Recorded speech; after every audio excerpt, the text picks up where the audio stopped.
नमस्कार दोस्तों, जन मुद्दों की बात धर्मराज के साथ मेरे शो में आप सबका स्वागत है। भारत के 5 राज्यों में विधानसभा के चुनाव हुए।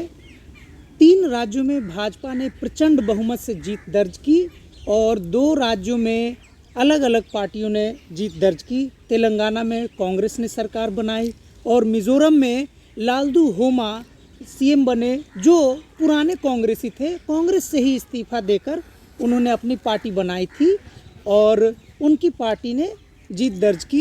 बहरहाल हम आज बात करेंगे राजस्थान विधानसभा चुनाव, उसके नतीजे और उससे जुड़ी राजस्थान की आंतरिक राजनीति पर। इस मुद्दे पर बात करने के लिए हमारे साथ हैं अतुल मीना, जो जवाहरलाल नेहरू विश्वविद्यालय के CHS यानी सेंटर फॉर हिस्टोरिकल स्टडीज़ में शोध छात्र हैं, रिसर्च स्कॉलर हैं। और पहले थोड़ा सा 5 मिनट हम इनसे पूछेंगे ये किस टॉपिक पे रिसर्च करते हैं, और उसके बाद हम लोग राजस्थान चुनाव पर बातचीत करेंगे। यह चुनाव की जो आज चर्चा है राजस्थान विधानसभा चुनाव पर, अभी तक आपने जितने भी चर्चाएं सुनी होंगी वो सबसे अलग, मौलिक और ओरिजिनल होगा, क्योंकि अतुल मीना ज़मीन पे काम करते हैं। राजस्थान के लोगों के लिए, गरीबों मजलूमों के लिए लगातार संघर्षरत रहते हैं और छात्र होते हुए ये एक ऊपर से भी ज़मीन की राजनीति को देख रहे हैं और ज़मीन से ऊपर होने वाली राजनीति को भी देख रहे हैं। यानी कि राजनीति के क्षेत्र में एक इतिहास के विद्वान होने के नाते ये राजनीति को समग्रता में देखते हैं। अतुल जी, बहुत बहुत आपका स्वागत है मेरे चैनल दैनिक अम्बेडकर पर। मेरे शो जन मुद्दों की बात धर्मराज के साथ में मैं आपका स्वागत करता हूं। बहुत बहुत धन्यवाद धर्मराज जी आपका। पहले बताइए आप कहां से आते हैं राजस्थान में? मैं राजस्थान में पूर्वी राजस्थान से आता हूं। ऐतिहासिक रूप से देखें तो उस क्षेत्र को जो है मत्स्य प्रदेश के नाम से जाना जाता था, जहां आपको जो है मत्स्य प्रदेश, मछली प्रदेश, मीन प्रदेश। हाँ, मतलब कह सकते हैं आप। हाँ, इस पे भी काफ़ी हिस्टोरिकल डिबेट्स हैं, सबकी अपनी अलग, हाँ, सबकी अलग अलग राय है।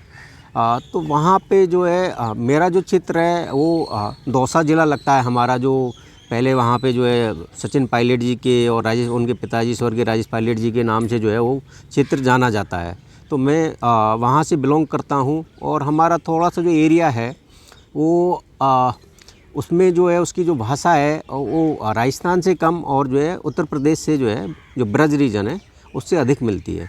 आपका PhD टॉपिक मतलब क्या इन्हीं मुद्दों पे है या अलग अकादमिक विषय पे है? हाँ, मेरा PhD टॉपिक जो है थोड़ा सा अलग हटके है।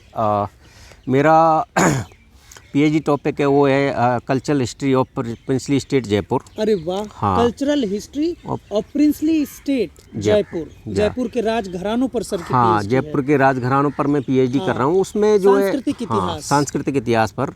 तो उसमें क्या है कि जो ट्रेडिशनल हिस्टोरियोग्राफी है, जो ट्रेडिशनल इतिहास लेखन है प्रिंसली स्टेट के बारे में, तो उनको जो है जिस तरीके से डिपिक्ट करता है कि वो एज ए थिएटर स्टेट थे, जो कॉलोनियल हिस्टोरियोग्राफी है उनको प्रेजेंट करती है थिएटर स्टेट, या फिर जो नेशनलिस्ट हिस्टोरियोग्राफी है उनको प्रेजेंट करती है कि वो बैकवर्ड स्टेट थे।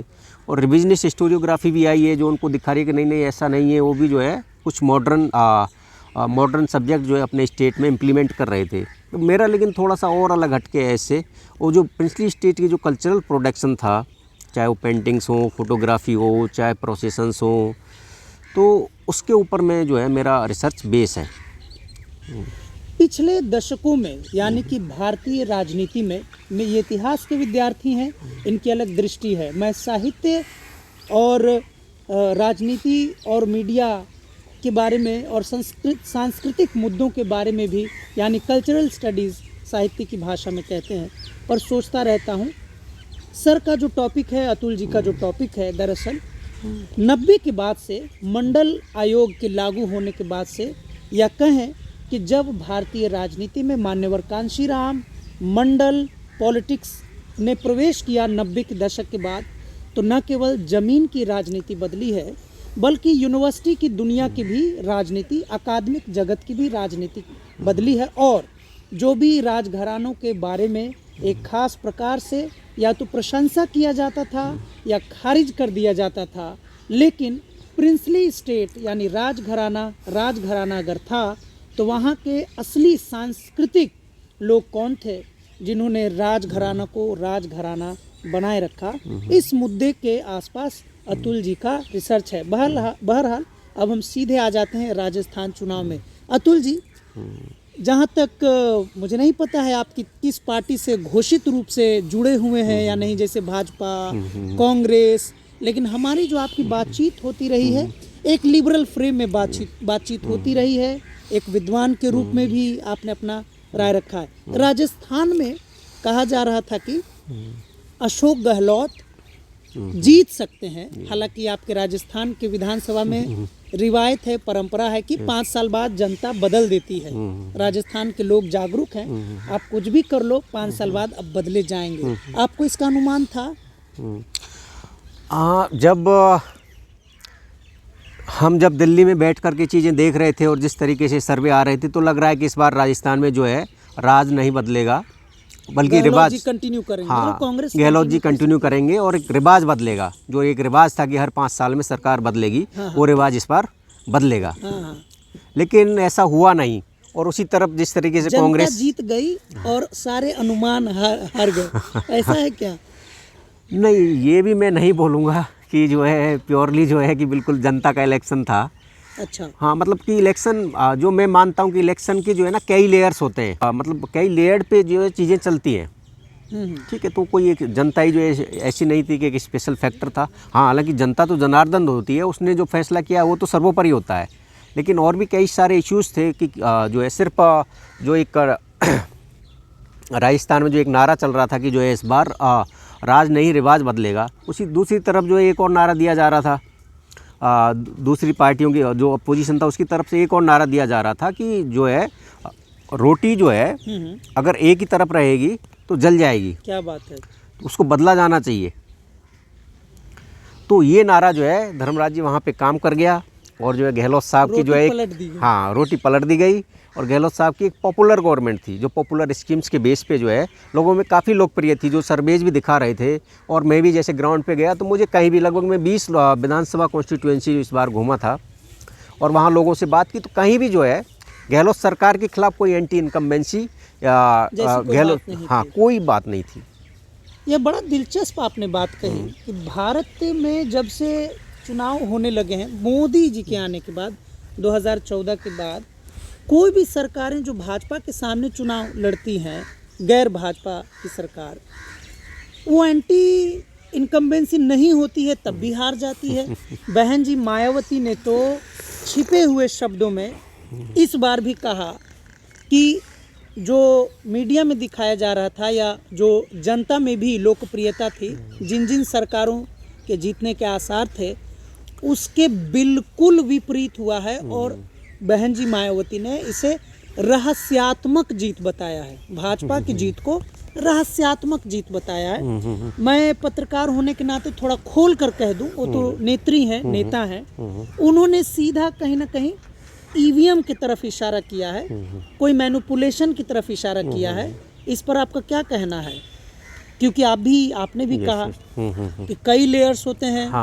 अशोक गहलोत पॉपुलर भी थे, राइट टू हेल्थ बिल जैसा इतना पॉपुलर मुद्दा राजस्थान में था। क्या कहेंगे आप इस पर? अब इस पे तो मैं यही कहूँगा कि मैं मायावती जी बहुत बड़ी नेता हैं, काफ़ी संघर्ष से इस स्टेज तक पहुँची हैं और जिस बैकग्राउंड से वो आती हैं और उस बैकग्राउंड से आने के बावजूद इस स्टेज पर पहुँची हैं, तो उनका एक जो है काबिल तारीफ़ जो है दौर रहा है राजनीति का। और वो कुछ बोल रही है तो क्या पता उनके पास ऐसा कुछ हो, कोई उनको लगता हो तो उनको जो है इस जो है अगर ऐसा है तो ये भारतीय लोकतंत्र के लिए बड़ा गंभीर प्रश्न है। आपको क्या लगता है? मुझे जो लगता है, मैं जो ग्राउंड पर गया था तो मुझे जो लग रहा था कि वहाँ पे घूमने के बाद मुझे लग गया था कि जो है कहीं ना कहीं जो है कांग्रेस जो है पीछे चल रही है इलेक्शन में। अच्छा। हाँ, उसके मेरे को वाजिब कारण भी समझ में आए थे। अच्छा। हाँ, अच्छा, आपके यहाँ सीधे एक ओबीसी में भी कमजोर तबके से आने वाले ओबीसी जाति के मुख्यमंत्री थे अशोक गहलोत जी, सीधे ब्राह्मण बना दिए गए हैं आपके यहाँ राजस्थान में। इस पे आपका क्या कहना है? राजस्थान कम से कम राजपूतों का है, ऐसा मानते हैं लोग, राजाओं का स्थान। भारत में राजा मतलब राजपूत मानते हैं, लेकिन वहाँ तो एक तरफ अशोक गहलोत जो सबसे कमजोर थे, अपनी पार्टी के एकमात्र अपनी जाति के विधायक, मुख्यमंत्री, चहेते नेता, ब्राह्मण नेता कहाँ से भाजपा ने लॉन्च कर दिया, जबकि उनके पास राजपूत नेता भी थे। मीना का इतना बड़ा समर्थन है भाजपा को, उनसे भी कोई नहीं आया। क्या कहेंगे इस पे? तो धर्मराज जी, इस पे तो पहली बात तो मैं अशोक गहलोत जी पे बोलना चाहूँगा कि ये भारतीय लोकतंत्र की एक बड़ी जीत है कि किस तरीके से एक जो है ओबीसी में भी एक कमज़ोर तबके से आने वाला व्यक्ति लगातार लगभग 15 साल जो है राजस्थान का सीएम रहा है, जो जिस स्टेट को अज्यूम किया जाता था कि एक जो है राजपूताना स्टेट है, जहाँ जो है एक राजपूतों का डोमिनेंस है, उस स्टेट में जो है उस मतलब जब हम राजाओं की बात करते हैं तो एक और थॉट हमारे अंदर आता है कि भाई जो है राजपूताना मतलब एक फ्यूडल स्टेट, और उस स्टेट में जो है एक ओबीसी समाज से आने वाला, ओबीसी समाज के भी कमज़ोर तबके के, जैसा कि आपने जिक्र किया कि वो इकलौते व्यक्ति हैं जो एमएलए बनकर आते हैं फिर भी सीएम बन रहे हैं। तो मेरा अशोक गहलोत जी के बारे के पॉइंट पे तो ये है। दूसरा जो है आपका जो सवाल है कि क्यों भजन लाल जी को बना दिया, तो मैं इसमें तो ये बोलूँगा कि देखो ये बीजेपी का जो है, मैं बीजेपी का जो इंटरनल पॉलिटिक्स के रूप में देखता हूँ कि भाई जो है उन्होंने अपना एक हाँ एक जो डिसीजन लिया कि भाई जो है भजन लाल जी को हम सीएम बनाएंगे, उनकी क्या इंटरनल पॉलिटिक्स रही, क्या उनके कैलकुलेशंस रहे, क्यों जो है उन्होंने वसुंधरा जी या राजपूत समाज से जो एक ट्रेडिशनल वोट रहा है बीजेपी, और बीजेपी से पहले जनसंघ का भी 1950 से जो है बीजेपी का कोर वोट रहा है राजपूत, उस समाज से उन्होंने जो है सीएम नहीं दिया। तो इस पर तो खैर उनका इंटरनल क्या मामला है उस पर तो मैं नहीं बोलूँगा। हाँ, तीसरा सवाल, भजन लाल जी कहाँ से आ गए अचानक? नहीं, भजन लाल जी का जो एक अगर हम इनका जर्नी देखें तो एक एबीपी से निकले हुए हैं, अच्छा, और अखिल भारतीय विद्यार्थी परिषद से जुड़े रहे हैं, फिर जो है ये आरएसएस से जुड़े, आरएसएस में पदाधिकार रहे हैं, भाजपा में फिर जिला अध्यक्ष रहे हैं, फिर जिला अध्यक्ष से जो है फिर ये महामंत्री रहे, लगभग पिछले 3 जो प्रदेश अध्यक्ष थे उनके साथ ये महामंत्री के रूप में अपनी भूमिकाएं अदा कर रहे थे। तो कहीं ना कहीं जो है मुझे लगता है कि पार्टी ने या आरएसएस ने जो है संघ ने उनमें कुछ खासियत देखी होगी, या फिर जो भी उनका जो एक पॉलिटिकल बैलेंस जो है भारत जैसे देश में हर कोई पार्टी बनाने की कोशिश करती है, जाती है। बैलेंस है कि भाजपा का असली चेहरा है उसका पर्दाफाश है ये, कि भाजपा के बारे में जितने भी गैर भाजपाई पार्टियां हैं खुलकर कहती हैं कि भाजपा जैसे जैसे देश में मजबूत होगी वैसे वैसे पेशवा सरकार यानी ब्राह्मणवादी सरकार या मनोवादी सरकार का बोलबाला होगा। जी। कहीं आप सवाल को दबा तो नहीं रहे हैं?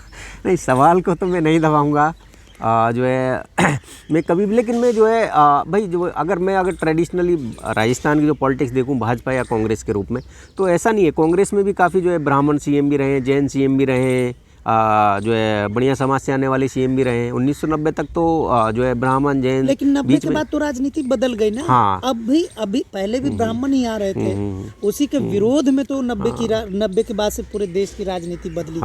फिर भी भाजपा ने एक ब्राह्मण सीएम दिया, इस पे आपको क्या लग रहा है? अच्छा, जो मेरी बात हो रही थी लोगों से, तो एक मतलब ब्राह्मणों को जो है लग रहा था कि भाजपा में हम सिर्फ वोट दे रहे हैं। अच्छा। हमारा कोई रिप्रेजेंटेशन जो है नहीं मिल पा रहा है हमें।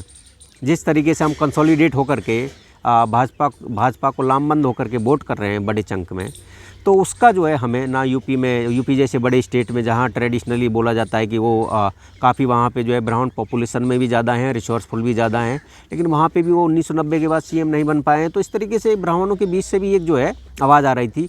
और राजस्थान में एक बड़ा जो है इसी को देखते हुए बड़ा एक ब्राह्मण महाकुंभ जो है पिछले साल हुआ था। अच्छा। हाँ, इसी साल अप्रैल में एक बड़ा ब्राह्मण महाकुंभ जो है आयोजित किया गया था, जिसकी सीधी डिमांड थी कि जो है सीएम हमारे समाज से होना चाहिए। हाँ, ब्राह्मण हो। क्या बात है। तो भाजपा में कई सारे फैक्टर्स राजस्थान में थे। हाँ। एक है राजपूत फैक्टर, एक है जाट फैक्टर, एक है मीना फैक्टर, और एक है वो फैक्टर जिसके लाभार्थी, राजनीतिक लाभार्थी अशोक गहलोत जी रहते हैं। हाँ। मतलब छोटी छोटी जातियों की आवाज़ें जो कोई नहीं सुनता है, लेकिन वो आवाज़ें समाज में हैं, और इसीलिए अशोक गहलोत जैसे व्यक्ति भी राजस्थान में लोकतांत्रिक रूप से चुनकर आते हैं, घोषित रूप से आते हैं मुख्यमंत्री। आप अतुल मीना जी हैं, मीना समाज से आते हैं। मीना का भी तो आज तक कोई मुख्यमंत्री नहीं रहा है। हाँ, कोई रहा है राजस्थान में? नहीं रहा है, अभी भी नहीं रहा है। तो आपने कहा कि ब्राह्मण महाकुंभ होता है, तो कोई मीना का ऐसा कोई महाकुंभ, मीना महाकुंभ या अखिल भारतीय मीना महासभा जैसा कुछ होता है जहां से डिमांड हो भाजपा पर भी हो कि भाई मीना समाज से भी मुख्यमंत्री हो? इसमें धर्मराज जी जो है जैसे पहले तो मैं आप जो अति पिछड़ी जातियों की बात कर रहे थे कि जिस तरीके से वो गहलोत साहब को जो है मजबूती देती है, तो एक जो है मैं इसमें कांग्रेस की कमी मानूंगा कि जिस तरीके से उन्होंने अति पिछड़े समाज को कांग्रेस ने 3 टिकट दिए हैं। अच्छा। इस इलेक्शन में, और एक जो पहले बसपा के पूर्व प्रदेश अध्यक्ष थे वो अभी कांग्रेस ज्वाइन कर लिए, तो बड़े मार्जिन से जीत के भी आए हैं।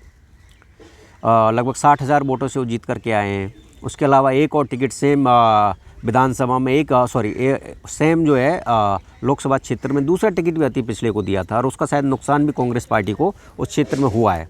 लेकिन एक और तीसरा टिकट जो काफ़ी पॉपुलर विधायक था वो बहुत कम मार्जिन से 2,000 वोटों से हारे हैं। वो भी अति पिछड़े समाज से आते थे, कांग्रेस ने उनको भी वोट दिया। इसमें थोड़ा सा और एक चीज़ ऐड करूँगा कि कांग्रेस एक ऐसी सीट है, जनरल सीट, जो है राजपूत डोमिनेटेड सीट है, उस पर एक ऐसी वर्ग से आने वाले व्यक्ति को जनरल सीट से चुनाव लड़ाती है।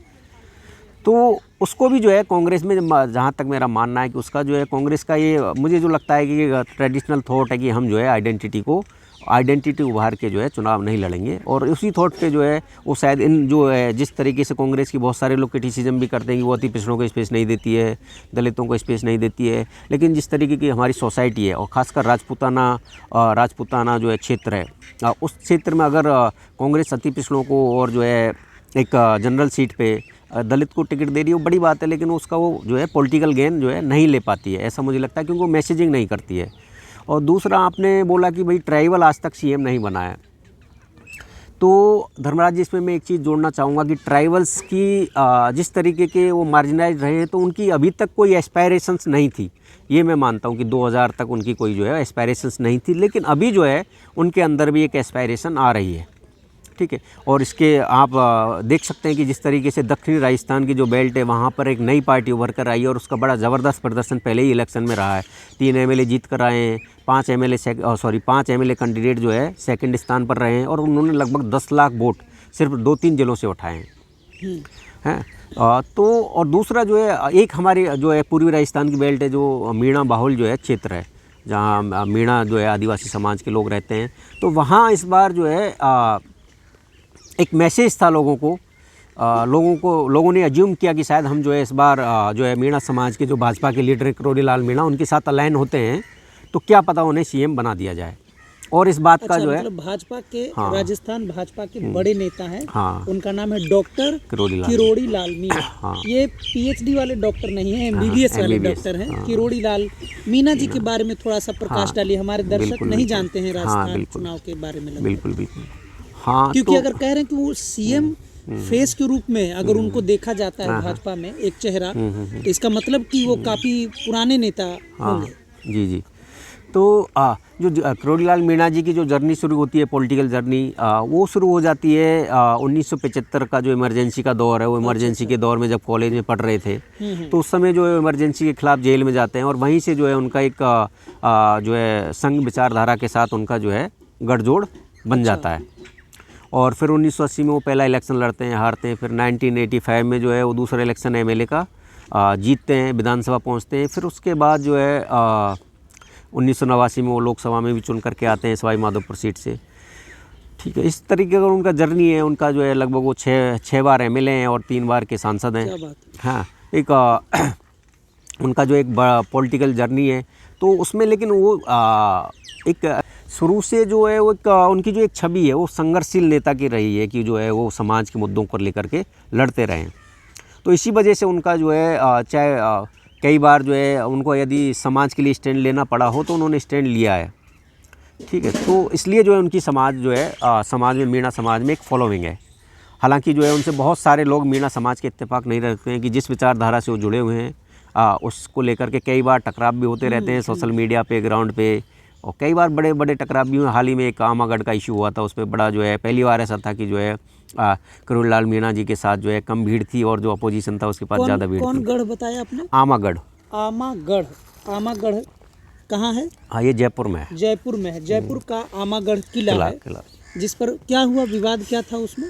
आमागढ़ किले का ये था कि वहाँ पे जो है वो ऐतिहासिक रूप से जो जयपुर शहर है, ऐतिहासिक रूप से इसमें कोई जो है सारे हिस्टोरियन एक मत हैं कि जयपुर शहर पर जयपुर का जो क्षेत्र है, इस क्षेत्र पर कभी जो है मीणा जो है, मीणाओं का जो है राजाधिकार था, जिसे कछबा जो शासकों ने, जो राजपूत शासक थे, उन्होंने उनको हरा करके और उस पर कब्जा कर लिया। अच्छा। हाँ, तो उस तरीके से जो जयपुर का पूरा क्षेत्र है वहाँ पर जो है काफ़ी जो है किले हैं, बावड़ी हैं, वो मीणा समाज की हैं। तो उसी में से एक किला है आमागढ़ किला, उस पर जो है एक झंडा लगा हुआ था। तो उस झंडे को पता नहीं किसने, वो झंडा जो है उस झंडे की जगह जो है भगवा झंडा वहाँ पे लगा दिया गया। तो उससे जो वहाँ के लोकल मीणा आदिवासी सेवा संघ के पदाधिकारी थे वो सहमत नहीं थे और उन्होंने उस झंडे को जो है उतरवा दिया और बाकायदा बहुत सम्मान के साथ उतरवाया। लेकिन वो उतारते समय जो है जो लोग उतार रहे थे उनसे वो फट गया। ओहो। हाँ, तो उसको जो है जिस तरीके से आजकल जो है हमारा मीडिया प्रेजेंट करता है कि उन्होंने दिखाया कि किस तरीके टीआरपी का खेल है। हाँ, मेरे चैनल में कोई टीआरपी का खेल नहीं, मैं पहले बता दूं।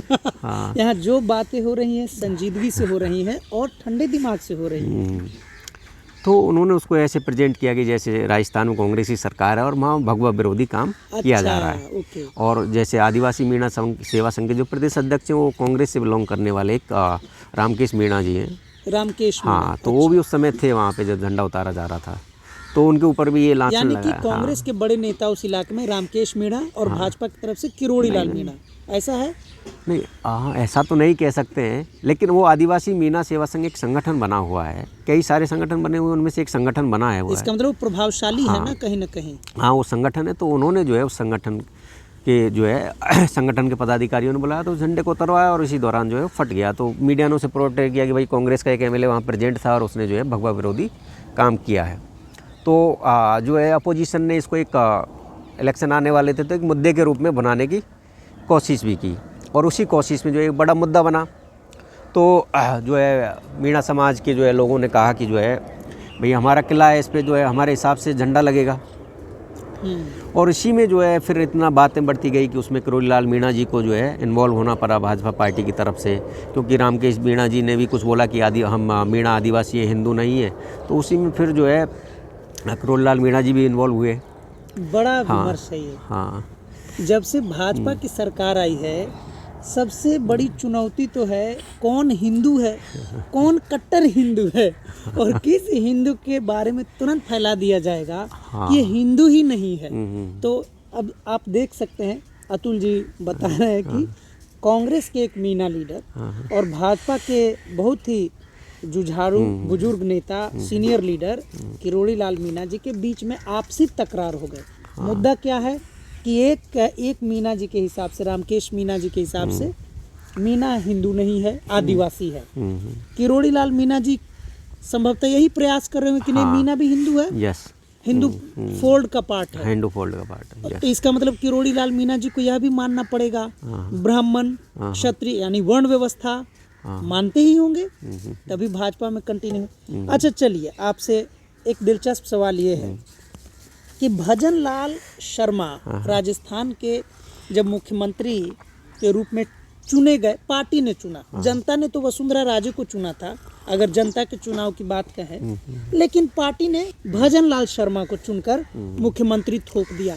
लेकिन आपके राजस्थान में कोई विरोध प्रदर्शन नहीं दिख रहा है, किसी खेमे से नहीं दिख रहा है। कोई खेमा था भी या वो सब नाटक था?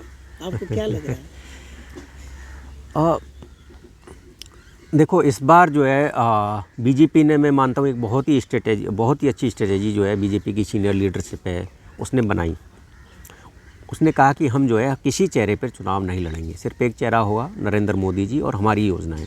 वो तो जब से मोदी जी आए हैं उन्हीं का चेहरे पर चुनाव लड़ नहीं, उसमें आपको एक इंटरेस्टिंग चीज़ मैं बता रहा हूँ। उससे क्या था कि बीजेपी में भी लगभग 8 से 10 लोग जो है सीएम कैंडिडेट अपने आप को मान रहे थे। अच्छा। हाँ, तो ऐसी स्थिति में जब लगा कि जो है कोई सीएम का चेहरा नहीं है, तो हर जो सीएम का कैंडिडेट था उसने अपने लेवल पे पार्टी को जिताने के लिए बड़ी मेहनत की। उसे लगा कि जो है मेरा भी नंबर आ सकता है सीएम बनने का।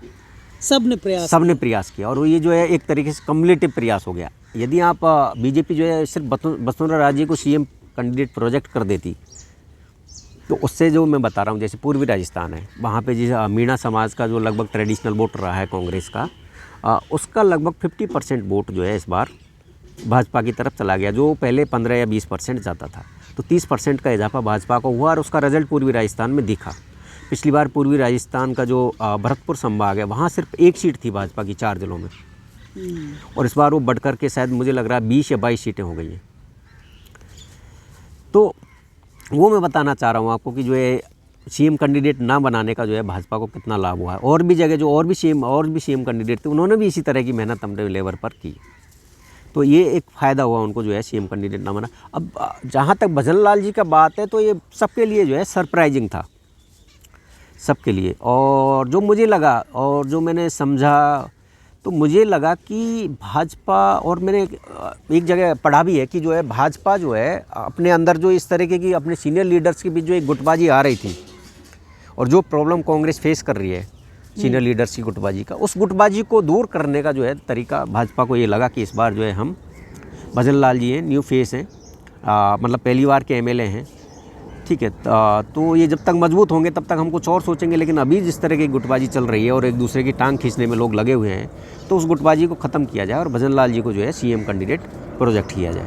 बहुत सारे राजनीतिक विश्लेषकों का कहना है, उदाहरण है इसके, कि भाजपा का बस चले, यानी भाजपा का मतलब आरएसएस का बस चले, तो सारे देश के मुख्यमंत्री ब्राह्मण हो जाए। पर ऐसी बात नहीं है कि भजन लाल शर्मा आपके राज्य में पहली बार सीधे विधायक से पहली बार विधायक जीत कर आए और मुख्यमंत्री बना दिए गए। इसके पहले ठीक एक बड़े राज्य में बिल्कुल ऐसा ही हुआ था कि जब महाराष्ट्र में चुनाव हुए और शिवसेना और भाजपा मिलकर चुनाव लड़ी और सीधे उनको फडणवीस को, देवेंद्र फडणवीस को सीधे सीएम बना दिया गया। जबकि बड़े बड़े दिग्गज भाजपा के नेता, चाहे वे सवर्ण समाज से आते हों, चाहे वे दलित समाज से आते हों, चाहे वो ओबीसी समाज से आते हों, उनको बना दिया गया। वहाँ भी लोगों ने यही गिनाया कि वो अखिल भारतीय परिषद में काम कर चुके हैं, तो सेक्रेटरी रह चुके हैं, तो संगठन। तो ऐसे में आपको क्या लगता है कि यह बात, यह लाभ किसी नॉन ब्राह्मण को क्यों नहीं मिलता है? हाँ, इंटरेस्टिंग सवाल है। और किरोड़ीलाल मीणा जी या कोई नए मीणा को बना देती भाजपा राजस्थान, बिल्कुल बिल्कुल, एक कोई नया ओबीसी को बना देती है। आपका बहुत इंटरेस्टिंग सवाल है। और ये सरप्राइज का लाभ ब्राह्मणों को ही क्यों मिलता है? हाँ, तो ग्राउंड पर में था, और मेरी जो है राजपूत समाज के भी कुछ लोगों से बात हो रही थी, जो कि ट्रेडिशनल वोटर है भाजपा का, इलेक्शन से पहले बात हो रही थी। तो उनका जो जिस तरीके का वो मतलब जो बोलना चाह रहे थे वही मैं आपको समझाता हूँ। उसका क्रक्स ये था कि भाजपा में जो है अभी जो है हर पार्टी में एक लॉबियाँ होती हैं, और इंडिया का जो है कास्ट करेक्टर है, तो कास्ट बेस्ड सब पार्टियों में जो है लॉबियाँ होती हैं। हर पार्टी में जो है कुछ लॉबियाँ होती हैं, जैसे मैं उसी में जो है उन लोगों का ये कहना था कि जो है इस टाइम जो है भाजपा में जो ब्राह्मण लॉबी है वो जो है राजपूत लॉबी को ओवर पावर कर रही है।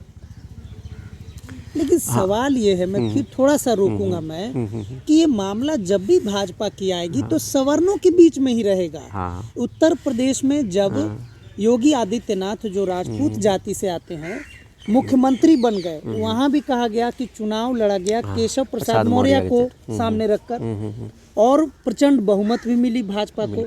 लेकिन जैसे ही भाजपा को प्रचंड बहुमत मिली तो केशव प्रसाद मौर्य साइड हो गए और योगी आदित्यनाथ राजपूत के मुख्यमंत्री सामने आ गए। बिल्कुल ऐसा ही। तो ये लाभ जो है सामने अचानक से सामने आने जाने का लाभ नॉन अपर कास्ट को क्यों नहीं? नहीं, ये बड़ा इंटरेस्टिंग सवाल है और इसका एक ऐतिहासिक जवाब भी है। हाँ, तो अगर हम ट्रेडिशनली देखें कि एक टाइम पर सिर्फ राजपूत समाज को या जो है वैश्य समाज को छोड़ करके ब्राह्मण समाज कांग्रेस के साथ था, और राजपूत और वैश्य समाज शुरू से जो है जनसंघ और जो है भाजपा के साथ रहा है। तो इसमें मैं अपनी बात ऐड करते हुए ये बोलूँगा कि मुझे जो समझ में आ रही है चीज़ें कि जो है जो सवर्ण क्लास है भारत का या नॉर्थ इंडिया का जो सवर्ण वर्ग है, उसको ये लगता है कि जो है कांग्रेस की जो राइट बेस्ड पॉलिटिक्स है, मार्जिनलाइज सेक्शन को जो राइट बेस्ड पॉलिटिक्स है, कहीं ना कहीं उसने जो है उनके राजनीतिक, सांस्कृतिक और सामाजिक हितों को जो है नुकसान पहुंचाया है। तो ऐसी स्थिति में जिस तरीके, हाँ, कहने का मतलब सवर्ण, भाजपा के सवर्ण नहीं चाहते हैं कि अधिकार मिले, वंचितों को उनके अधिकार मिले। अब मैं तो खैर ये बात तो मतलब क्लियर कट नहीं कहूँगा। अच्छा। हाँ, क्लियर कट तो कह भी नहीं सकते हैं। ऐसा नहीं है कि भाजपा में भी ऐसा हो सकता है कि मेरे एक मित्र हैं, वो राजपूत समाज से आते हैं, तो वो जो है सोशलिस्ट, आइडियोलॉजी सोशलिस्ट है, लेकिन वो भाजपा में right man in the wrong party हाँ, टाइप का कुछ है। नहीं, वो बोलते हैं कि जो है हमारा समाज जो है इस पार्टी के साथ है, इसीलिए वो। हाँ, तो इसी तरह वही आपको ये जो है ये समझाने की कोशिश कर रहा हूँ कि जो है एक सवर्ण वर्ग में एक ऐसा लगता है कि जो है कांग्रेस पार्टी ने कहीं ना कहीं जो है मार्जिनलाइज सेक्शन के हितों को ध्यान में रखते हुए और उनके हितों को जो है साइडलाइन किया है। और चाहे वो जो है नेहरूवियन सोशलिज्म हो, उसमें जिस तरीके के राइट्स दिए गए लोगों को, उसी तरीके से जो है चाहे इंदिरा गांधी जी का दौर हो जिस नेशनलाइजेशन किया गया, तो खासकर जो है एक उसके खिलाफ एक मैं उसको रिवोल्ट के रूप में देखता हूँ, जो बहुत सारे सीनियर लीडर्स जो है कांग्रेस पार्टी छोड़ करके गए, उसे मैं प्रिंसली स्टेट्स को जो कानूनन प्रिवी पर्स खत्म किया गया। तो इसी तरीके से जो है फिर जो है मंडल कमीशन की रिपोर्ट्स लागू हुई, तो कहीं ना कहीं फिर दूसरा जो है उस वर्ग को लग रहा था कि जो है हमें सांस्कृतिक रूप से भी जो है कल्चरली भी हमको जो है कांग्रेस पार्टी की जो एक लिबरल आइडियाज़ है उससे हमें नुकसान हो रहा है। तो उसका रिजल्टेंट ये निकला है कि जो है सवर्ण क्लास जो है एकजुट हुआ और उन्होंने आरएसएस को भी सपोर्ट किया, भाजपा को भी सपोर्ट किया, हर तरीके से, चाहे वो संसाधन के रूप में हो, चाहे वो मनी के रूप में हो, चाहे वो मैन पावर के रूप में हो, हर तरीके से सपोर्ट किया। और वो अब चाहते हैं कि जो है अगर भाजपा सत्ता में आ रही है तो जो है कोई भी सीएम बने वो सवर्ण क्लास का बने, क्योंकि हमने इस पार्टी को खून पसीने से जो है सींचा है, खड़ा किया है, तो इस पे जो है हमारा पहला हक है। सीधा सवाल मैं पूछता हूँ, आप मानते हैं कि राजस्थान राजाओं का राज्य है? मतलब वहाँ पे राजाओं का पहला अधिकार है?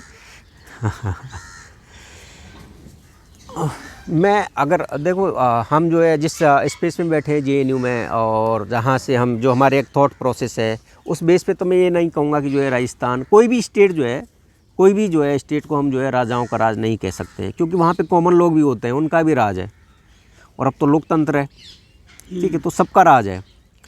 तो अब इसमें बात ये है कि हाँ, लेकिन जो अगर बाहर से लोग देखते हैं कि भाई राजस्थान जो है, चाहे वो महाराणा प्रताप जी से जोड़ा जाए, चाहे उसके बाद जो है प्रिंसली जो है डिफरेंट जो बड़े बड़े प्रिंसली स्टेट हुए हैं उनसे जोड़ा जाए, तो एक तस्वीर उभर के राजस्थान की आती है कि जो है राजस्थान जो है राजपूताना के नाम से, राजपूताना से जुड़ा हुआ, और इसलिए जो है वो राजपूत डोमिनेट जो है रहा है और अभी भी है, ऐसा जो है एक तस्वीर उभर के आती है।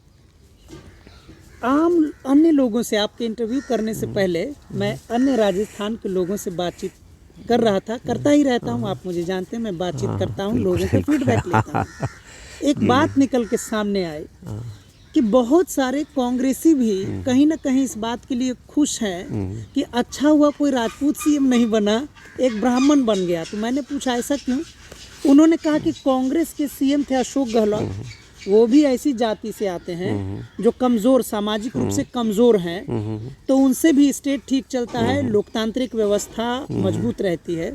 और राजस्थान में ब्राह्मण भी एक दूसरा ऐसा कास्ट माना जाता है कि भजन लाल शर्मा के मुख्यमंत्री बन जाने से ऐसी बात नहीं कि सामाजिक रूप से ब्राह्मण उतना हावी हो जाएंगे जितना राजस्थान में राजपूत हावी हो जाते हैं वसुंधरा राजे के बनने के बाद। ऐसी स्थिति है क्या इसमें? जो धर्मराज जी, जो मैं बोलूँगा कि अगर मैं फैक्ट पे जाऊँ तो फैक्ट ऐसा नहीं है कि जो है कि राजपूत जो है, अगर राजपूत सत्ता में आते हैं तो राजपूत समाज के लोग यदि सत्ता में आते हैं तो जो है हावी हो जाते हैं। हाँ, हावी हो जाते हैं, ऐसा जो है नहीं है।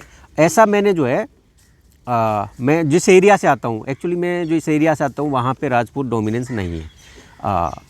जो राजपूत डोमिनेंस है वो है पश्चिमी राजस्थान में, शेखावाटी में। तो उस एरिया से मैं बिलोंग नहीं करता हूँ, तो मेरा एक लिव्ड एक्सपीरियंस वो है नहीं, तो मैं उस पर उतना ज़्यादा जो है एक्सपर्टाइज जो है मेरी नहीं है। दूसरी बात ये है कि अभी तक जो बीजेपी से जो जितने भी सीएम बने थे वो राजपूत बने थे, चाहे वो भैरव सिंह शेखावत जी हों, 1977 में बने, फिर उसके बाद 1993 में बने, 1991 में बने, 93 में बने, उसके बाद जो है वसुंधरा राजे जी 2 बार सीएम रही हैं। तो उसमें मुझे जो है कहीं ऐसी एंटी इनकम्बेंसी राजपूत समाज के खिलाफ जो है लोगों की बातचीत से नहीं लगी, कभी इस तरह की एंटी इनकम्बेंसी मुझे तो नहीं लगी। बाकी और जो है ये मैं इसको जो है इस पर छोड़ देता हूँ कि भाई जो मेरा ये लिव्ड एक्सपीरियंस नहीं है। आपके कहने का मतलब कि जातियों के टकराहट हाँ हाँ राजस्थान की राजनीति में साफ साफ है, दावे के साथ नहीं कहा जा सकता। नहीं है, टकराव है, टकराहट हाँ है। टकराव है। लेकिन आप तो खारिज कर रहे नहीं, हैं। मैं खारिज नहीं कर रहा हूँ, मैं सिर्फ ये बोल रहा हूँ कि एक ऐसा अभी महसूस नहीं। लेकिन अब जैसे मैं पश्चिमी राजस्थान का बताऊँ तो पश्चिमी राजस्थान में जो है जिस तरीके से जो है एक वहाँ पे राजपूत प्रिंसली स्टेट थे और उनके खिलाफ एक जो आंदोलन चला, किसान आंदोलन, तो उससे बड़े बड़े जो है उस क्षेत्र में जाट लीडर उभर कर आए, एक विशेष कम्युनिटी के किसान जो है आंदोलनकारी उभर कर आए और उन्होंने किसानों के लिए ज़मीनों का डिस्ट्रीब्यूशन करवाया, ज़मीनों और जो है नहरें बनवाई, और इस तरह की जो है किसान वर्ग की राजनीति को लेकर के जो है बड़े काम करवाए। और तब से जो एक जो है वहाँ राजस्थान की राजनीति में एक जो है इन दो समाजों के बीच ठीक एक जो है टसल रहती है, पावर को लेके पावर टसल रहता है। लेकिन ये ऐसी एंटी इनकम्बेंसी की जो बात है वो जो है मैंने सुनी नहीं। पूर्वी राजस्थान में भी जो है, खैर अभी तो नहीं है, लेकिन पूर्वी राजस्थान में भी 2007 में जिस तरीके का गुजर समाज ने एसटी रिजर्वेशन को डिमांड की थी, तो जो है मीणा और गुजर समाज जो है एक दूसरे के सामने खड़े हो गए थे। हाँ, खैर उसका कोई हिस्टोरिकल जो है या कोई बड़ा जो है वो नहीं था, मतलब कोई ऐतिहासिक कारण नहीं था, तो वो अब न्यूट्रलाइज भी हो गया है, धीरे धीरे मान गए हैं आपस में लोग। हाँ, न्यूट्रलाइज भी हो गया है। और मीणा समाज जो है पिछले इलेक्शन में सचिन पायलट जी का भरपूर साथ दिया था। अच्छा, ये तो अच्छा है। अगर देश जाति के उन्मूलन की ओर बढ़ रहा है, जो बाबा साहब का सपना था, ये तो अच्छी बात है। लेकिन आपको क्या लगता है, भजन लाल शर्मा जी लोकसभा चुनाव तक हैं या कंटिन्यू करेगी भाजपा उनको? मुझे जो लगता है उसको भजन लाल जी जो है कंटिन्यू रहेंगे। कंटिन्यू रहेंगे। उसके मेरे पास कारण भी है। हाँ, कि एक जो मैं आपको पहले भी बताया कि जिस तरीके से ब्राह्मण समाज एक सीएम की डिमांड कर रहा था राजस्थान में, हाँ, तो वो एक डिमांड है। और दूसरा, जिस तरीके से एक वो आरएसएस के चूज हैं, तो आरएसएस सपोर्ट करेगी। हाँ, बिल्कुल उसके साथ जो है हमेशा खड़ा रहेगी। जिस तरीके का उनका एक बैकग्राउंड रहा है आरएसएस के प्रति, या जिस तरीके से पिछले आरएसएस ने इतना भरोसा करके उनको 3 प्रदेश अध्यक्षों के साथ वो बीजेपी के महामंत्री थे, राजस्थान बीजेपी के, तो हाँ, कंटिन्यू करेंगे। मतलब लोकसभा, क्योंकि अन्य राज्यों में जो नए चेहरे लाए गए हैं उनके बारे में अनुमान लगाए जा रहे हैं कि संभव है लोकसभा चुनाव के बाद वे मुख्यमंत्री बदले भी जा सकते हैं, क्योंकि बाकी राज्यों में तो बहुत नाराजगी है। आप राजस्थान में कह रहे हैं कि ऐसी कोई नाराजगी है। हाँ, उसका क्या लोकसभा चुनाव में असर दिखेगा? वसुंधरा राजे भाजपा को हरवाने जैसा कुछ काम कर सकती हैं? अब इस बात पर तो खैर जो है मैं ज़्यादा नहीं बोल पाऊँगा कि भाई वसुंधरा जी जो है कि भाई वो हरवाने का काम करेंगी या नहीं करेंगी, वो तो खैर वो समय बताएगा। लेकिन जिस एरिया से मैं आता हूँ वहाँ एक लोगों में एक डिसकंटेंट है कि हमने जो है किरोड़ी लाल मीणा जी के नाम पर भाजपा को वोट दिया कि वो सीएम बनेंगे, या सीएम नहीं तो जो है डिप्टी सीएम बनेंगे, लेकिन ऐसा कुछ हुआ नहीं। तो लोगों में एक डिसकंटेंट है कि भाई जो है एक नाराजगी तो है। हाँ, नाराजगी है। किरोड़ी लाल मीणा जी के बारे में उम्मीद लगाया जा रहा था कि वे सीएम हो सकते हैं, कम से कम डिप्टी सीएम के हकदार तो वे हैं ही, लेकिन अतुल जी के इलाके में बहुत नाराज़गी है। लोकसभा 2024 का चुनाव नज़दीक आ रहा है। संभव है कांग्रेस उस नाराज़गी को एड्रेस करने का प्रयास करेगी। बिल्कुल, यदि कांग्रेस जो राजस्थान में भी पिछले 2 लोकसभा जो इलेक्शंस हुए हैं उसमें 25 में से 25 सीट बीजेपी ने जीती है। और पूर्वी राजस्थान जो ट्रेडिशनली कांग्रेस का एक बड़ा ही जो है मजबूत किला रहा है। अच्छा। हाँ, पिछली बार भी जिस तरीके का कांग्रेस की जो सरकार बनी वो पूर्वी राजस्थान और शेखावाटी से बनी। तो पूर्वी राजस्थान जो है उसमें जो है मीणा समाज की बाहुल्यता है। और मीणा समाज की जो है, जहाँ तक मेरे पास रिपोर्ट्स आई है, लोगों से बात हुई है, तो लोग थोड़े जो है दुखी हैं। हाँ, दुखी है कि जो है 70 साल में भारतीय लोकतंत्र के इतिहास में जब से जो है राजस्थान बना है, तब से एक मौका था कि उनका एक कद्दावर लीडर था। और वो कद्दावर लीडर जो है सीएम, और जिस तरह की अभी जो मेरी सिर्फ मीणा समाज में नहीं और भी समाज के लोगों से बात हो रही थी, बहुत सारे समाज के, हर मतलब राज्य के अलग अलग हिस्सों से, तो सबको लग रहा था कि किरोड़ी लाल मीणा जी को जो है सीएम बनाया जा सकता है और उनको बनाया जाना भी चाहिए। क्योंकि पिछले 5 साल उन्होंने सिर्फ अकेले ने विपक्ष की भूमिका निभाई थी। जो बीजेपी का जो इलेक्शन कैंपेन था, जो पिच थी इलेक्शन कैंपेन की, वो सिर्फ किरोड़ी लाल मीणा जी का जो संघर्ष था उसी पे जो है बीजेपी के इलेक्शन कैंपेन की पिच थी। चाहे वो पेपर लीक का इशू हो, करप्शन का इशू हो, चाहे महिला अत्याचार का इशू हो, हर इशू को जो है किरोड़ी लाल मीणा जी जो है संघर्ष करते थे। रात भर सड़कों पे रहते थे, लोगों के साथ सोते थे सड़कों पे। तो इस तरीके से उनका जो है एक बड़ा एक रोल था कि कांग्रेस के खिलाफ एक माहौल बनाने में उनका एक बड़ा रोल था। तो लोगों को लग रहा था कि सिर्फ मीणा समाज को नहीं, ज़्यादातर लोगों को लग भी रहा था कि जो है ज़रूर पार्टी उनको जो है इनाम देगी। और एक बड़े पत्रकार हैं राजस्थान के, उन्होंने लिखा भी था कि जो है अगर किरोड़ी लाल मीणा जी के साथ मीणा सरनेम ना होता, ये चतुर्वेदी या राजपूत या कुछ और होता, तो शायद जो है वो बड़े लीडर होते राजस्थानी देश के बड़े लीडर होते, जिस तरीके का वो संघर्ष करते हैं। जिस भी पत्रकार का आप हवाला दे रहे हैं, उन्होंने दबी जुबान में ये कहा कि अगर किरोड़ी लाल मीणा जी का नाम किरोड़ी लाल चतुर्वेदी पांडे शर्मा होता, तो वे न केवल राजस्थान के बल्कि देश के बड़े नेता होते। इसका सीधा मतलब है कि राजस्थान में भी राजनीति के केंद्र में अंततः जाति है और जाति बड़ी भूमिका निभाती है। अतुल जी, राजस्थान के प्रशासन में किस जाति की सबसे अधिक पकड़ है? ऐसी कोई बातचीत होती है प्रशासन में? प्रशासन में मैं जो है, अगर मेरी जो समझ है प्रशासन के बारे में, तो जो लोकल लेवल का प्रशासन है, चाहे वो तहसील लेवल का है, तो तहसील लेवल का है या ज़िले लेवल का है, तो वहाँ अभी ठीक ठाक जो है एससी समाज भी है, एसटी समाज भी है, ओबीसी समाज भी है। लेकिन जो ऊपर का तबका है, हाँ, जो सेक्रेटरी लेवल का तबका है, वहाँ अभी भी जो है ब्राह्मण समाज का जो है प्रभुत्व आपको दिखाई देगा। असली बात आपने अब बोली है कि दरअसल में राजस्थान के प्रशासन के ऊपरी तबके में ब्राह्मणों का दबदबा है। तो ब्राह्मण प्रशासन कहीं न कहीं नेताओं से बार्गेनिंग करने में सफल हो जाते हैं कि प्रशासन ब्राह्मणों का है तो हमें नेता भी ब्राह्मण चाहिए, भले ही वह पहली बार चुनकर आया हुआ विधायक ही क्यों न हो, और उस पर अगर आरएसएस पार्टी का, सांस्कृतिक पार्टी का ठप्पा लग जाए तो उसे तो कोई खारिज भी नहीं कर सकता है। अतुल जी से हम बातचीत कर रहे थे राजस्थान चुनाव पर। कुछ ऐसी बात जो आपको लगता है कि कहीं नहीं चर्चा में है, ऐसी बात जो दबी जुबान में सारे लोग बात कर रहे हैं, कैमरे के सामने नहीं कहना चाहते हैं राजस्थान चुनाव के बारे में?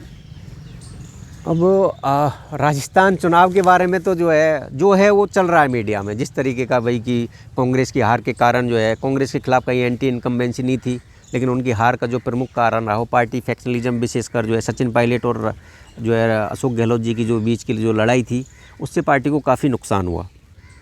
और दूसरा कारण जो रहा कि जो लोकल एमएलए थे उनके खिलाफ एक बड़े लेवल पे जो है एंटी इनकम्बेंसी थी, और इसी का रिजल्ट ये रहा कि 22 में से 17 जो है कांग्रेस के जो मंत्री थे वो चुनाव हार गए, और बड़े मार्जिन से हारे, लगभग 50-50 हज़ार वोटों से भी कई जो है बड़े बड़े दिग्गज मंत्री जो है उनके चुनाव हारे हैं।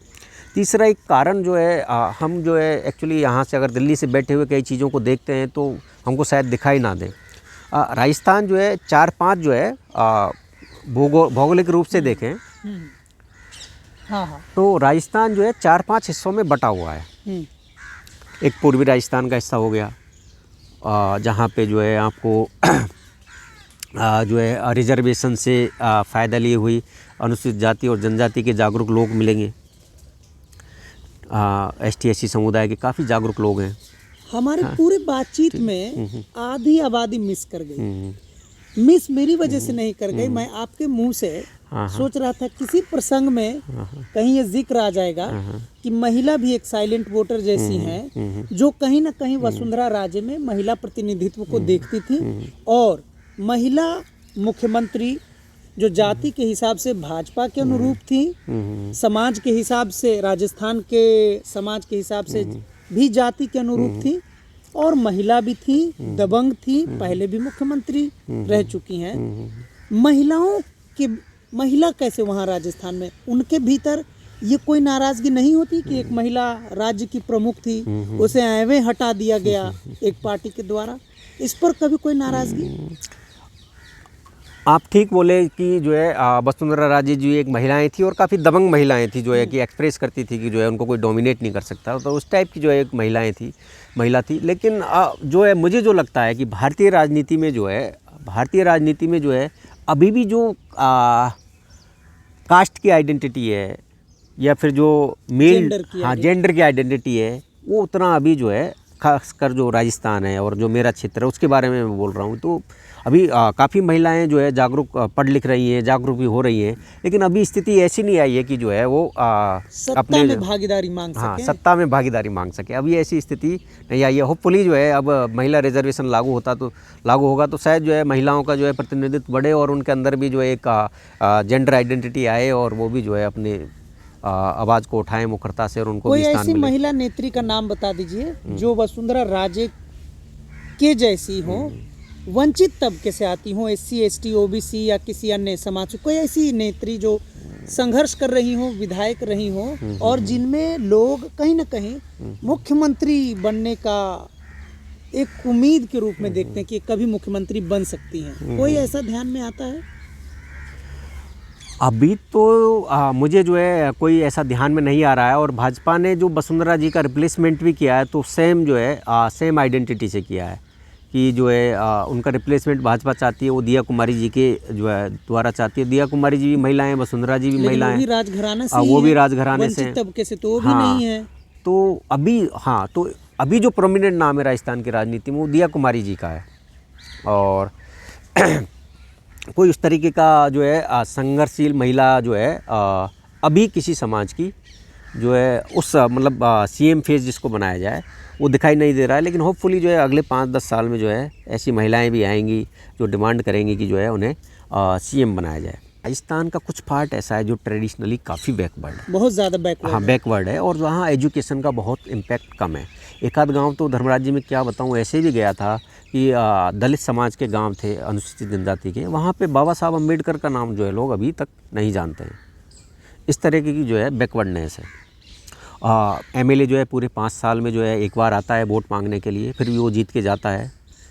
वहाँ पे सिर्फ उसके जो किस पार्टी के MLA जीतते हैं इन इलाकों से? मोस्टली जो है वहाँ जो ट्रेडिशनल थॉट है लोगों का वो BJP की तरफ ज़्यादा इंक्लाइंड है, भाजपा की ही जीतती। हाँ, भाजपा की तरफ ज़्यादा इंक्लाइंड है। आप कह रहे हैं कि इलाका जितना पिछड़ा है, हाँ, भाजपा वहाँ उतनी मजबूत है। मुझे केरल के मुख्यमंत्री पिनराई विजयन का स्टेटमेंट याद आता है, जब केरल के चुनाव, एक लोकल चुनाव में भाजपा के RSS के कार्यकर्ता चुनाव में जीत गए, तो विजयन से पत्रकार ने पूछा, मुख्यमंत्री से पूछा कि RSS मजबूत हो रही है, आपका क्या कहना है? तो पिनराई विजयन ने सीधा जवाब दिया कि RSS मजबूत नहीं हो रही है, मेरी सरकार को शिक्षा पर और काम करना होगा। आप कहीं ना कहीं ये बात कह रहे हैं। हाँ बिल्कुल, क्योंकि जो मैंने महसूस किया कि जैसे पूर्वी राजस्थान का हमारा एरिया है, हाँ, वहाँ जो है हर कोई किसी भी समाज का व्यक्ति है वो इंडिपेंडेंटली मतलब अपने थॉट के हिसाब से वोट कर रहा है कि, और वो जो वोट कर रहा है वो राइट बेस्ड वोट है, चाहे दक्षिणपंथी नहीं अधिकार का कि चाहे वो अपनी शिक्षा का अधिकार हो या स्वास्थ्य का अधिकार हो, नौकरी का अधिकार हो, बेरोजगारी का इश्यू हो, चाहे CM बनने का अधिकार हो, वो उसके बेस पे वोट कर रहा है। लेकिन मैं जो एक राजस्थान का जो ट्रेडिशनल एरिया है वहाँ पे जो है उसको जो है कई लोग जो है उसे मेवाड़ रीजन भी बोलते हैं। मेवाड़ का रीजन है या हाड़ौती से संभाग है, हाड़ौती जो कोटा, बारा, बूंदी का एरिया है, भीलवाड़ा, तो यहाँ पे जो है पिछड़ापन बहुत अत्यधिक है। तो इस वजह से जो है उस पिछड़ेपन में जो लोग हैं, लोगों को जो है वहाँ पे अपने हिसाब से जो है मोड़ना बड़ा आसान है। वो लोग जो है अपने अधिकारों के प्रति बहुत कम जागरूक हैं। तो वहाँ पे ये पिछली बार भी भाजपा जो है वहीं से सबसे ज़्यादा सीटें जीती थी और इस बार भी भाजपा वहीं से सबसे ज़्यादा सीटें जीती है। तो कोई एंटी इनकम्बेंसी जो है भाजपा के प्रति वहाँ पे नहीं हुई और ये मुझे लग भी रहा, मैं इलेक्शन से पहले ये मुझे लग गया था कि जो है इस इलाके से भाजपा फिर जो है क्लीन स्वीप करेगी। और एक दूसरा एक कारण जो मुझे लगा कि जिस तरीके का अभी बीजेपी की जो पॉलिटिक्स है, डेवलपमेंट विद आइडेंटिटी, जबकि कांग्रेस सिंपली गवर्नेंस के बेस पे चुनाव लड़ रही थी। गवर्नेंस के इशू थे कि भाई जो है वेलफेयर स्कीम्स जो है हम चलाएंगे, अच्छा प्रशासन चलाएंगे, लोगों की भलाई का जो है लोगों की भलाई का, लेकिन उसमें जो एक पॉलिटिकल मैसेज था, जैसे बीजेपी का एक पॉलिटिकल मैसेज था कि हम डेवलपमेंट के साथ जो है आइडेंटिटी पॉलिटिक्स, एक उनका हिंदुत्व पॉलिटिक्स का वो एक मैसेज था लोगों में, वैसा मैसेज जो है कांग्रेस की तरफ से लैक कर रहा था कि कांग्रेस का क्या नेशनलिज्म है, धर्म के बारे में क्या विचार है, उस तरीके का कोई मैसेज जो है कांग्रेस पार्टी की तरफ से या उनके कैडर को कोई मैसेज जो है नहीं था। तो एक बड़ा कारण है कि जो है वेलफेयर स्कीम पे ये 70 सीटें जो कांग्रेस को मिली है टोटल वेलफेयर स्कीम पे मिली है, लेकिन जो कहीं ना कहीं अगर कांग्रेस अपने और विचार को कि उनका राष्ट्र के बारे में क्या मत है, धर्म के बारे में क्या मत है, इसको लोगों के बीच ले जाए तो क्या पता और जो है उनको जो है इस क्षेत्र में जिस तरीके का अभी प्रिंट इलेक्ट्रॉनिक मीडिया के द्वारा जो है लोगों का 24/7 बेसिस जो है एक लोगों तक जो सूचनाएं फीड हो रही हैं, उन सूचनाओं का कोई काउंटर जो है ग्राउंड पर उपलब्ध नहीं है। जो मैंने महसूस किया उन सूचनाओं का कोई ग्राउंड पे काउंटर नहीं है। तो एक तो ये कारण है। दूसरा मुझे एक चीज़ और अच्छी देखने को मिली कि इस बार जो है यूथ जो था, चाहे वो कांग्रेस का यूथ हो, चाहे वो इंडिपेंडेंट यूथ हो, चाहे भाजपा का यूथ हो, उसको लोगों ने जो है अच्छा वोट किया है। इसका जो है सचिन पायलट के खेमे में ज़्यादातर जो है यूथ जो है युवा जो है उनके कोटे से चुनाव लड़ते हैं और उनमें से अधिकतर युवा जो है चुनाव जीत करके इस लहर में भी आए हैं और वो भी अच्छे मार्जिन से जीत करके आए हैं। और इसका मैं एक एग्जांपल देता हूँ आपको कि एक सिप विधानसभा है, वहाँ से एक 26 साल का लड़का रविंदर सिंह भाटी चुनाव जीत करके आया है और वहाँ पे जो है वो राजपूत डोमिनेटेड सीट है, राजपूत बाहुल एरिया है, बाड़मेर में एक जगह पड़ती है सिप। तो वहाँ पे जो है योगी आदित्यनाथ जी भी जो है भाजपा का प्रचार करने गए थे और उसकी बगल की सीट पे बैतू में जो है नरेंद्र मोदी जी भी प्रचार करने गए थे, लेकिन उसका कोई असर जो है उस सीट पर देखने को नहीं मिला। वो युवा जो है इंडिपेंडेंट चुनाव जीत करके आया है। तो एक मुझे जो लग रहा है कि अभी जो एक जिस तरीके से एक रियल के साथ साथ एक रील पॉलिटिक्स का जो दौर आया है, उस रील पॉलिटिक्स में जो है एक कांग्रेस के जो नेताओं के पास है अनुपस्थित हैं वो, हाँ उनका प्रेजेंस नहीं, हाँ वो जिस तरीके का कि जो है एक आक्रामक जो है राजनीति का ये दौर चल रहा है, इसमें जो है युवा जो है नए नए तरीके ढूंढने होंगे अपनी बातों को पहुंचाने का। तो युवा जो है वो कास्ट की और क्लास की और जो धर्म की एक जो आइडेंटिटी है, उस आइडेंटिटी को क्रॉस करके अपनी खुद की आइडेंटिटी बना करके और लोगों तक पहुंच रहे हैं, मैसेज दे रहे हैं और वो जीत करके आ रहे हैं। ये एक बड़ा कारण जो है मुझे लगा। तो अगर अपोजिशन को जो है अगर कुछ इस कास्ट की धर्म की बाइनरी को तोड़ना है तो अपने जो है युवाओं को जो है एक बड़े लेवल पे जो है मौका देना पड़ेगा। ये एक मेरा जो है एक एनालिसिस रहा है इस इलेक्शन के बारे में। दूसरा जो एक इम्पोर्टेंट जो चीज़ मुझे लगी इस बार इलेक्शन बेसिकली 3-4 चीज़ों के आसपास घूमता है, जो मैं आपको पहले भी बताया था कि लेयर्ड चीज़ें होती हैं। लीडरशिप का भी रोल होता है, मुद्दों का भी रोल होता है, मुद्दों का भी रोल रहता है, ऑर्गेनाइजेशन का भी रोल रहता है, कैंडिडेट का भी रोल रहता है। तो एक इसमें जो है कांग्रेस के जो है जिस तरीके से कांग्रेस का कैंपेन वहाँ राजस्थान में रन भी कर रहे थे, तो उन्होंने भी जो है बाद में हारने के बाद बोला कि जो है कैंडिडेट बदले जाने चाहिए थे। इस तरीके से जो है एक गहलोत साहब के जो OSD हैं जो लोकेश शर्मा, हाँ लोकेश शर्मा जी, उन्होंने भी बाद में जो है हार के बाद ये लिखा कि जो है कैंडिडेट्स नहीं बदले गए। गहलोत साहब जो है अड़ गए थे कि जो है मैं अपने कैंडिडेटों को टिकट दूंगा चाहे हारूं या जीतूं। तो उसका एक रिजल्ट जो है प्रतिबिंबित हुआ। और राजस्थान के राजनीतिक मुद्दों पर बातचीत करने के लिए हम अतुल मीना जी का बहुत बहुत शुक्रिया अदा करते हैं और ऐसे तमाम मुद्दों पर आगे भी बातचीत करते रहने के लिए हम अतुल जी से संपर्क करेंगे। अतुल जी, आपका बहुत बहुत शुक्रिया, आपने अपना कीमती वक्त जन मुद्दों की बात धर्मराज के साथ शो को दिया। बहुत बहुत शुक्रिया। आपका बहुत बहुत धन्यवाद धर्मराज जी। मुझे जो है आपने अपने शो में बुलाया और जो है मेरे विचार जाने राजस्थान के इलेक्शन के बारे में, इसके लिए आपका बहुत बहुत धन्यवाद। शुक्रिया।